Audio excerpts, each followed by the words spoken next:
महिला अपने बेटे की अस्थियां लेकर घर लौटी, लेकिन उसने देखा कि उसका पति खुशी खुशी किसी दूसरे परिवार के बच्चे के साथ खेल रहा था। उसके पति ने पूछा कि उनका बेटा वापस क्यों नहीं आया, लेकिन जैसे ही उसने बेटे की अस्थियां देखी, वह पछतावे से भर गया।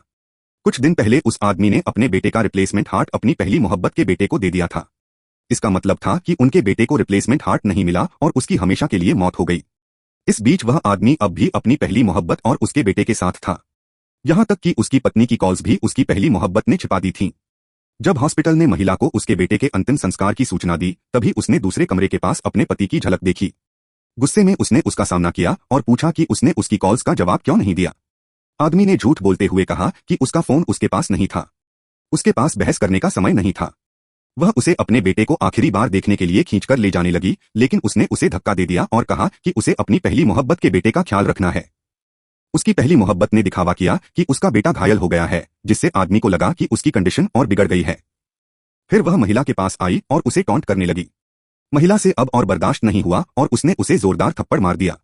पति ने बिना कुछ सोचे अपनी पहली मोहब्बत का बचाव किया। यह देखकर महिला की सारी उम्मीद टूट गई।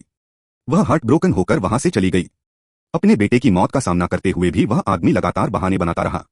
महिला ने उसे जोरदार थप्पड़ मारा और कसम खाई कि वह उसे और उसकी पहली मोहब्बत को उनके किए की सजा देकर रहेगी।